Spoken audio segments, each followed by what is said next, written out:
Hi,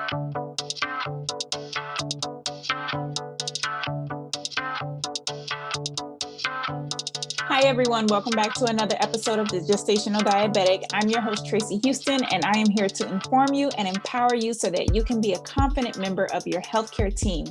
As a medical disclaimer, none of this information can be used to diagnose or treat any medical condition. If you feel as though you're experiencing any problems with your health, please discuss them with your healthcare team. Today, we're talking all about testing for gestational diabetes, the alternatives, whether or not it's necessary, answering all the commonly asked questions and commonly Googled questions. So let's start off with the obvious is, do I have to drink that drink? Do I have to test for gestational diabetes? Well, no, you don't. Nothing is obligatory in your healthcare. Everything is your decision. And that's really important to say because a lot of times, especially as women, we are pressured into making decisions for our health, or we're told that something is mandatory when it's not. Every single procedure or treatment or anything in healthcare is elective. That means that it is your personal choice and you can decline anything that you want for any reason. Now, that being said, should you test for gestational diabetes? Absolutely. Why? Because insulin resistance is a natural part of pregnancy. It happens in every single pregnancy, whether someone gets diagnosed with gestational diabetes or not. And that's why it takes place during the late second trimester, because that's normally the time when insulin resistance sort of kicks into high gear. And so there are reasons to test for gestational diabetes, and there's reasons and research behind why it's done the way that it's done, when it's done, and everything included. And not only that, but your doctor's appointments are all about checking on you and your baby to make sure that your pregnancy is progressing well, that you guys are healthy and everything is okay. And that's just what the test does. The test is not a test to see if you pass or fail, like it's a grade on your health or a grade on, you being a good mom in pregnancy or whatever like that. It's nothing like that. It is a test to see if you are experiencing these problems that don't show themselves readily on the surface. So we just want to make sure that you're doing well and that the baby is doing well. And the only way to test that is through getting a blood test, seeing what's going on the inside, because it's not going to show itself on the outside all the time. A lot of symptoms with diabetes go unnoticed, and especially in pregnancy, because things like excessive thirst or excessive urination, those things are common in pregnancy. So getting tested for gestational diabetes is not mandatory, but it is very beneficial. And in my personal opinion, it should be done. Because if your child was in danger, wouldn't you want to know so that you could do everything within your capability to get your child back into a safe place? That's exactly what this is doing. You are testing your blood sugars to see if your child is experiencing high glucose, which is potentially dangerous to them. And if they are, it's better that you know sooner rather than later, because you can take preventative measures or you can start treating yourself for it. You can do whatever that is necessary to bring your glucose levels down so that you guys are safe and that everything goes well for the rest of your pregnancy. Because glucose levels directly correlate to increased complications in pregnancy and labor. So, of course, everybody wants to have this beautiful labor, worry-free, pain-free, complication-free and all that. And the best way of getting as close to that as possible is to know what's going on with your body. And when a problem does arise, we address it and we get it under control. In fact, when you're done with this episode, go ahead and go back to episode 4, which is Jordan's birth story, and take a listen to it. Jordan she failed her glucose test, but she didn't know it. And so she had, I believe it was at least 6 weeks of unmanaged blood sugar, of high blood sugars that went unmanaged. And as a result, she ended up having complications, and her son now is between 1 and 2 years old, and he's still experiencing issues with his glucose. So that Jordan just came on to kind of share her story to let moms know that, everything that you go through with gestational diabetes, yeah, it sucks. It does. It sucks, but there is good to it, because what you're doing is you're protecting your baby, and you're making sure that everything goes well with him, not just in pregnancy, but after pregnancy as well. So if you can, go ahead and listen to episode 4. And not to belabor the point, but also you should know that even mildly high blood sugar is linked to complications in pregnancy. And when I say mildly high blood sugar, I'm talking about blood sugar that is a little bit elevated, but still doesn't hit that threshold to be diagnosed with gestational diabetes. So people who are in that range, let's just call it like pre-gestational diabetes or something, even though that's totally not a technical term or a medical term. But people who are in that range, they studies have shown that those mildly high blood sugars directly correlate to an increased number of complications in pregnancy. And things that come as a result of that are stuff like maybe heart defects or some kind of, birth defect. Um, your baby might be a little larger than the average baby, which, can happen really in any pregnancy. Large babies don't just happen in gestational diabetes pregnancies. I wish everybody knew that. And also, your child can have higher glucose levels when they're born, and that can persist. But before you guys freak out, don't get scared. This is just information. It's not to say that if you have, two unmanaged blood sugars, or not two unmanaged, but if you have two high blood sugar readings a week, that your child is going to, get a rush of sugar and he's going to grow big and, all this other stuff. That it does not mean that. Everybody's situation is different. Everyone's situation is different. So don't take any of this and think that, oh, if I don't have every single reading like way under what the cutoff is, then I'm going to end up having an unhealthy baby. No, that's not it. Say it with me right now. Say, my baby will be healthy. I will have a healthy baby, and I will have a great pregnancy and labor and birth. Okay, so we're going to answer all the question words. We already covered the what of what we're talking about, right? It's the gestational diabetes test. So we're going to cover the who, where, when, why, how. I think that's everything. So I think I already said it. The when. You test for gestational diabetes between 24 and 28 weeks of gestation. And like I said, the reason for that is just because that's normally when they notice that insulin resistance kind of kicks in and starts becoming problematic. But again, insulin resistance is a natural part of pregnancy. It happens in every single pregnancy. And who should get tested, right? Again, nothing is mandatory in your healthcare, but if you are pregnant, well, you have to be pregnant, right? You should get tested for gestational diabetes, just because it is a health check.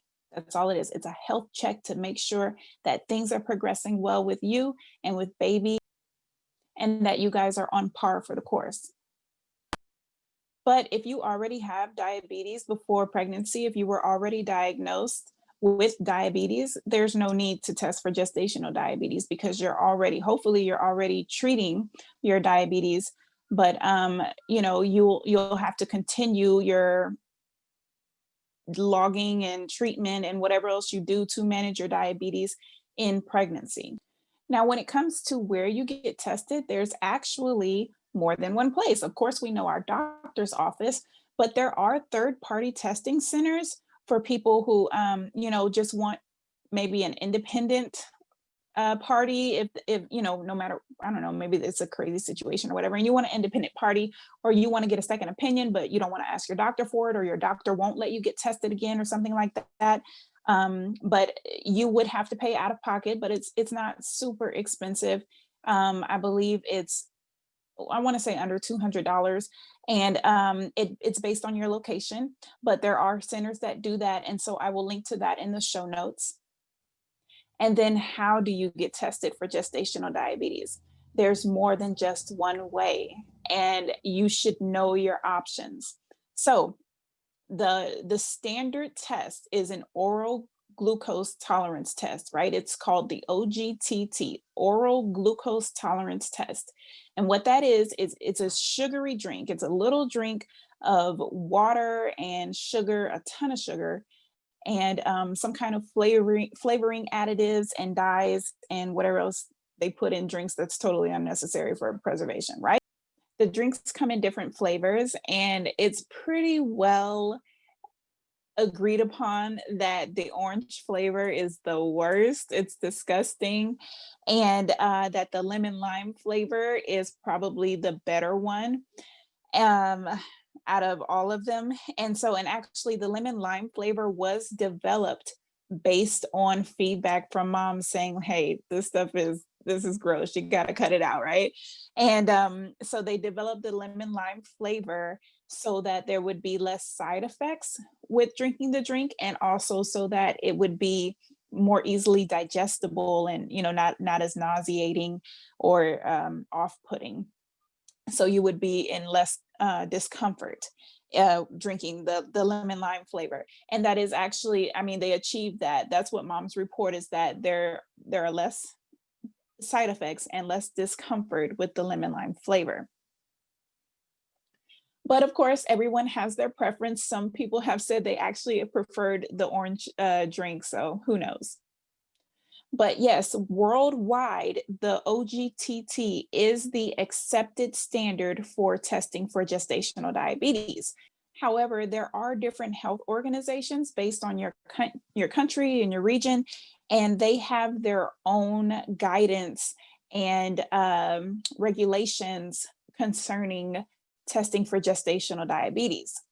So that's why some moms will say that they got diagnosed with a certain number and another mom didn't. And it's because they go to two different doctors, and their doctors are a part of two different um, health organizations and communities, and they're regulated by two different agencies. So that's why it seems like there's a lot of conflict within the community about, which number is right and which number isn't. And it's just that we have these agencies, and they conduct their own research, and then they use research from other people, other agencies throughout the world, and they have their team of scientists and doctors and everyone else who compile this data and make recommendations based on what they think is right and concerning that data. So let's talk about the test, because yes, the OGTT is considered the worldwide standard. However, there are different criteria within that standard. So there is a 1 hour test and a 3 hour test. So what happens with the 1 hour test is that you will be given a glucose drink, and you're supposed to drink it before you come into your doctor's appointment.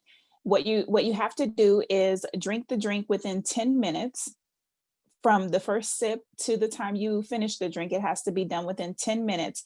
And then 1 hour after you finish the drink is when your doctor will test your blood sugar, probably just in the office, a little finger prick. And, they have just a regular glucose meter like we do at home. And they'll test your glucose to see what it is. Now, with this test, with the 1 hour test, this is not a fasting test. In fact, it's better that you do eat a meal, because then you're not just having this huge rush of glucose in your system, especially if it's like midday or something like that. I mean, it's just so many things can go wrong with that. So you eat a meal as you normally would. And that's the other thing about this, guys. Again, this is not a pass or fail test to see how good I'm doing at something. No, this is a test to see if your body is performing as it should. And it's not a grade on your health. It's not to give you a trophy or to give you a slap on the hand. Eat as you normally would. Don't try to eat something healthy, because then it's going to give you a false reading, because it's not an accurate representation of your everyday life. So when you're doing the 1 hour test, you want to eat a meal like you would normally eat. If you would normally eat ice cream at that time of day, then eat your ice cream and then take this glucose test. And then you will have a much more accurate reading and picture overall of what's going on in your body than if you would have eaten a salad and grilled chicken just trying to be healthy. Now, the 3 hour test is a little bit different. The 3 hour test is done off of fasting. So if you are going to do a 3 hour test, I know it depends on where you live, or it depends on your doctor's preference or whatever, but some people don't even do the 1 hour test. They just go directly to the 3 hour test, which is the fasting test. And then some other offices and agencies, they do the two-step method, which is to do the 1 hour test first. And if you fail that 1 hour test, then you'll go on to do the 3 hour test.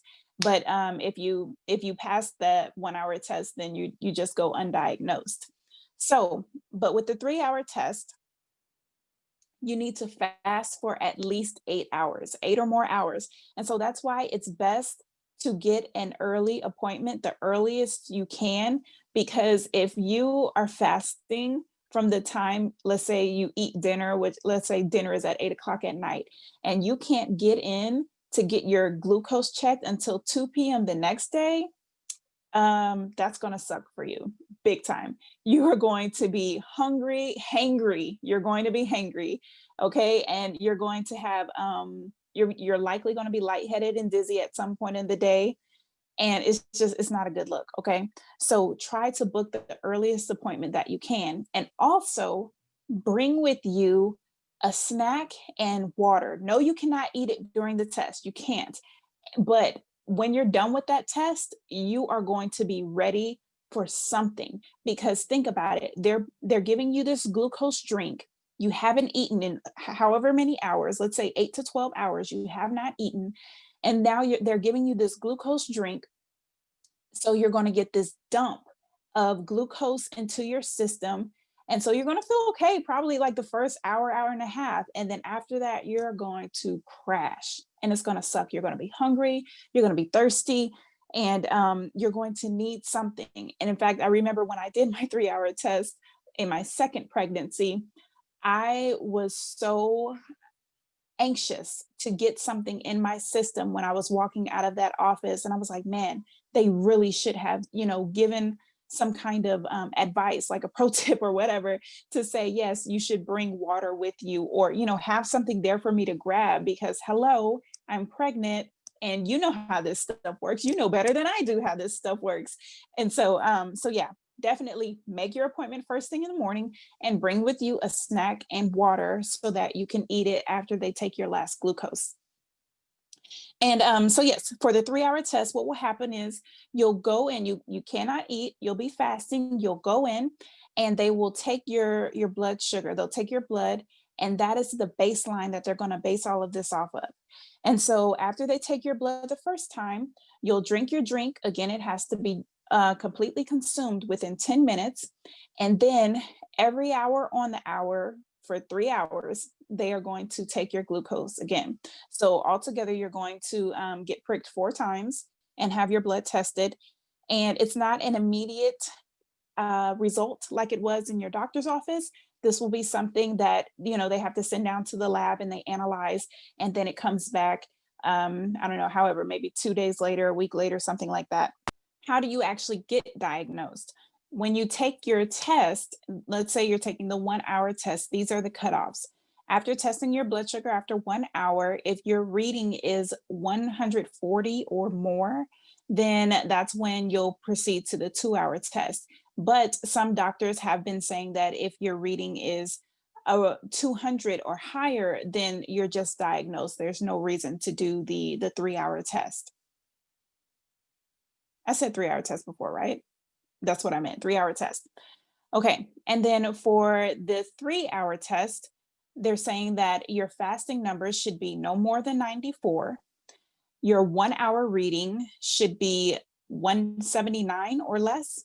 Your 2 hour reading should be 154 or less. And your 3 hour reading should be 139 or less.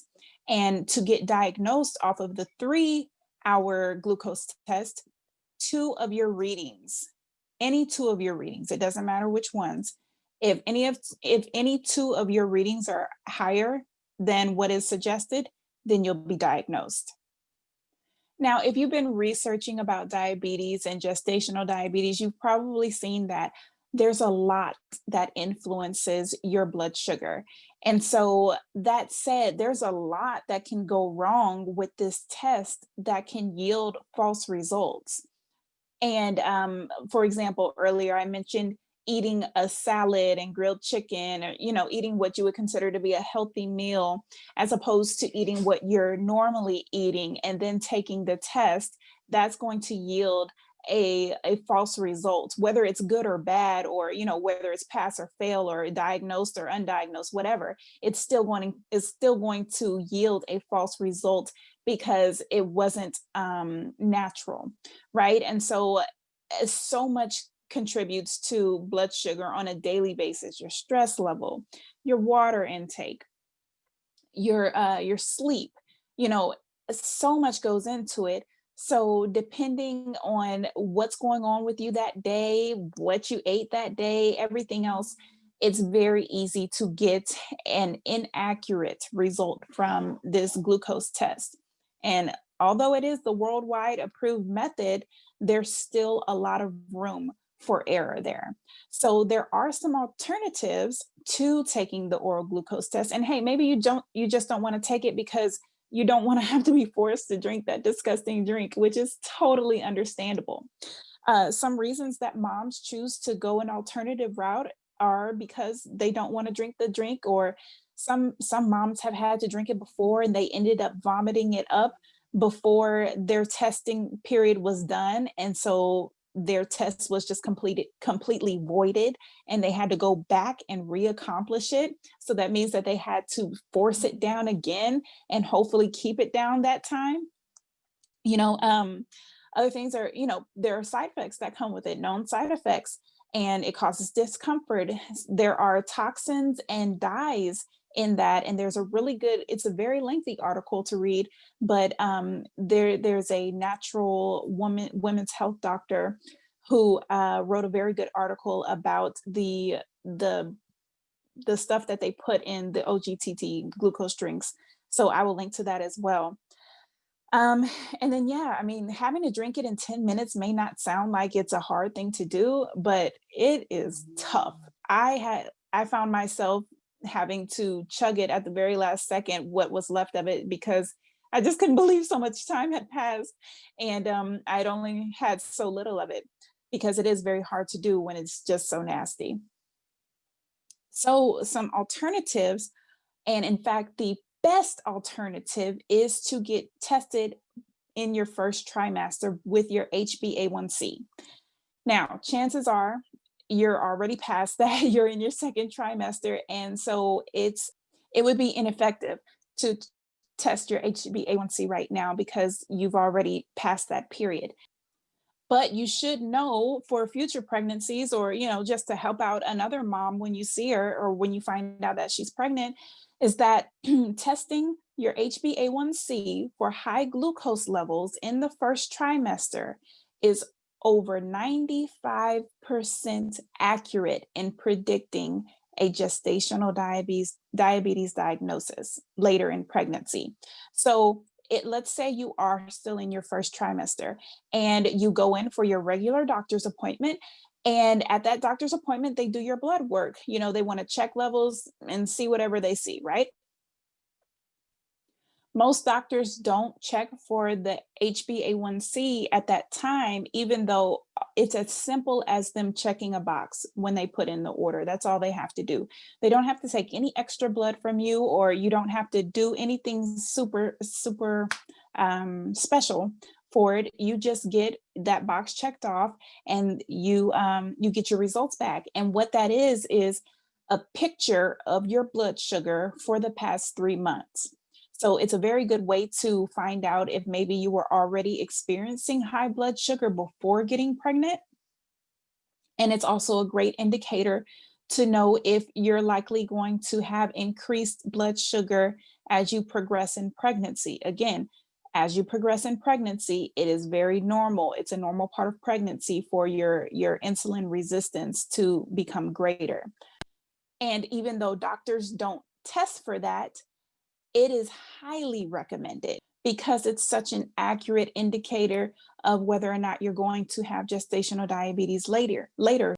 The American Diabetes Association, as well as the International Association of Diabetes and Pregnancy Study Group, as well as the Hyperglycemia and Adverse Pregnancy Outcome Study, they all recommend testing your fasting plasma glucose in all women at their first prenatal visit. Why? Because increased blood sugar levels are linked to complications in pregnancy. I cannot say it enough. Even if you don't get diagnosed with gestational diabetes, that does not mean that you can just eat whatever you want, or that you should go eat half of a cake to celebrate, or whatever like that, because blood sugar in pregnancy is that important. It's very important to your health and the health of your baby, both now and long term, to keep your levels under control. But you should know that just because you test for it in your first trimester and you go undiagnosed, that does not excuse you from testing at the 24 to 28 week period. And that's because, again, insulin resistance gets worse later in pregnancy. Are you sick of me saying that yet? But just because you don't have it when you first test at your prenatal visit, that does not mean that you're not going to get it in pregnancy. All it means is that it's giving us kind of a heads up of what's going to happen. So if you're having increased levels, then you might be diagnosed, or you might need to just start, doing some mild treatment. So, for example, like drinking more water, or maybe getting a little bit more exercise, or maybe it might require cutting back on some of the carbs, or eating healthier carbs, so that you can just kind of maintain, instead of having your levels, explode and go crazy. And then if you are diagnosed based on that first trimester test, you don't have to take the glucose test at your 24 to 28 week mark period. You're diagnosed, right? So you would continue on the entire pregnancy as having a gestational diabetes diagnosis. But if you do not get diagnosed when you're tested in the first trimester, then yes, you are still, it is still, I was about to say you are still required, but that's not true. It is still very, very highly recommended that you take the OGTT when the time comes around at that 24 to 28 week period. Okay, so testing your first trimester is one alternative. The second alternative is jelly beans. Jelly beans are an approved method, and you just have to talk with your doctor about how many jelly beans equal the amount of glucose in the drink. And some doctors don't accept it, and I mean, they have their reasons for it, but it actually is an approved alternative method. So if I don't know, maybe if you I'll link to the research. If you brought the research to them and said you want to do it, hopefully they won't shoot you down on it. And then another method is also self-monitoring at home. And in fact, this is probably the best method, because just like the A1C test, it's giving you a picture of a period of time. So let's say that you monitor yourself at home, you log your food and you log your blood sugars, you test them and log them for a 2-week period. That's giving you an accurate idea of, what are you eating? Is it actually good for your blood sugar? What effect is it having on your blood sugar? And again, this is a method that's not widely accepted, because technically the OGTT is the worldwide standard, but it is a better alternative. Really, all things considered, it is a much better alternative. And so if you want to try an alternative, discuss it with your doctor, and hopefully they're on the same page as you. All right, and so now I just have a list of some very commonly asked questions, and so it's just going to be a real quick fire. I'll shoot these answers off. A lot of people want, a lot of moms want to know, what is the normal blood sugar level for a pregnant woman? Okay, so a normal blood sugar level for a pregnant woman fasting in the morning is 71. 1 hour after a meal is 109, and 2 hours after a meal is 99. So, considering that that's normal and our cutoffs are like what, 95, 130, and 120, uh, you know, that's pretty generous actually when you think about it. So yeah, those are the normal levels for pregnant women. Can you brush your teeth before a glucose test? Yes, you can. That has nothing to do with your the sugar in your blood. Can I drink water before the test? Your doctor will let you know. Again, it depends on the type of test that you're taking. A fasting test, some doctors don't allow you to drink water, and some doctors do. I don't know. I don't know. It's all on them. So ask, can I drink water after drinking the glucose drink? Nope. Until your testing period is over, you are not allowed to consume anything else. This next question is a really trippy type question. It says, how do I prepare for my 1 hour glucose test? Again, guys, and even I saw that a doctor handed out a little flyer to a mom to say, this is how you prepare, and suggested that she eat a certain type of meal. No, this is not a test that you prepare for. This is not a test to get a grade on health. This is a test to see if you need some kind of intervention to help you and or your baby. That's all it is. The pass or fail simply means diagnosed or undiagnosed. It does not mean, yay, I'm healthy, or, I suck at life. It is pass or fail to know whether or not you should continue to monitor yourself. But with your 1 hour test, yes, you should still eat before taking it, and eat as you normally would. Don't try to change anything up, because we want an accurate picture. For your 3 hour test, which is your fasting test, no, you should not eat. Other than that, guys, there is no preparation, none. Be your normal, regular, everyday self. And then finally, people want to know if they can test at home. And like I said, yes, if you're not looking to, or if you're looking to take a test outside of your doctor's office, there are third-party testing centers.